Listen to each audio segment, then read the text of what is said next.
د دې عظیم شهید زموږ د دې ګران ورور د غم او د تکلیف د دې مراحلو څخه تېرېږي د نټ او د میډیا د لارې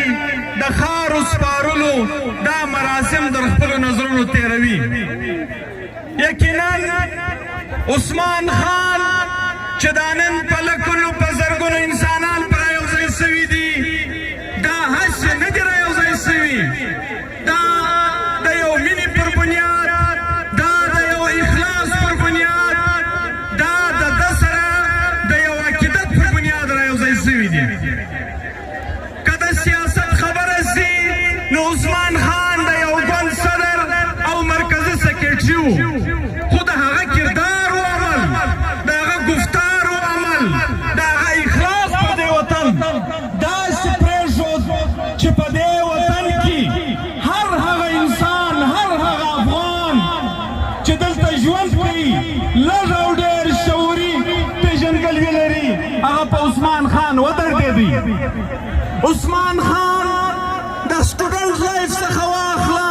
بیا در شپېته کلن عمر پورې د دې وطن پر هر درد په درد غږا کوله، د دې وطن د هر مظلوم غږا د هر ظالم مخته کوله او د هر چا په مخ کې د هر قسم خوف او ډره بلاتره خبره کوله. نو ځکه د هغه انسان سلو چې نن د ده په شهادت په زرګونو په لکونو انسانان هم دلته هم په نړۍ کې ورته ګوري او دا مراحل ویني. خو یقینا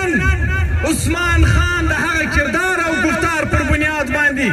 چې نن دا ټول عقیدت ورته لري هغه کې بنیادي شهان ول، په هغه کې بنیادي خبرې ولې. عثمان خان ډېر بهترین منتظم و، د خپل سیاست او د خپل فکر پر بنیاد د دې وطن کور او کلی داسې پاته نه و چې د خپلو پښو د خپل فکر او سیاست لپاره ونه کړي. دا د ده د بهترین منتظم یو مثال دی چې نن دا نړۍ پر یوځای سوې ده. عثمان خان په خپل ذات کې د کردار او د عمل داسې یو نمونه وله چې څوک د ده پر کردار باندې د مالي کرپشن واخله تر هر قسم داسې حرکته پورې څوک نشي ثابتولی چې خدا مکه په عثمان خان کې دا کمزوري او دا غلطي وله. او عثمان خان تش د پښتنو خبره په سینټ کې یا په خپل سیاسي ژوند کې یا په خپل تنظیمي ذمهواریانو کې نه بلکې د هر مظلوم خبره یې کوله او داسې یې په مرګ ثابته کړه. هغه بلوچ پښتون اتحاد چې د هغه خوابونه باچا خان لیدل د دې وطن د تحریکونو خوابونه ول. زه ټول بلوچ قوم ته سلام پېښوم. ډاکټر مالک ناست دی، سردار اختر جان د هغه ملګري به ناست وي،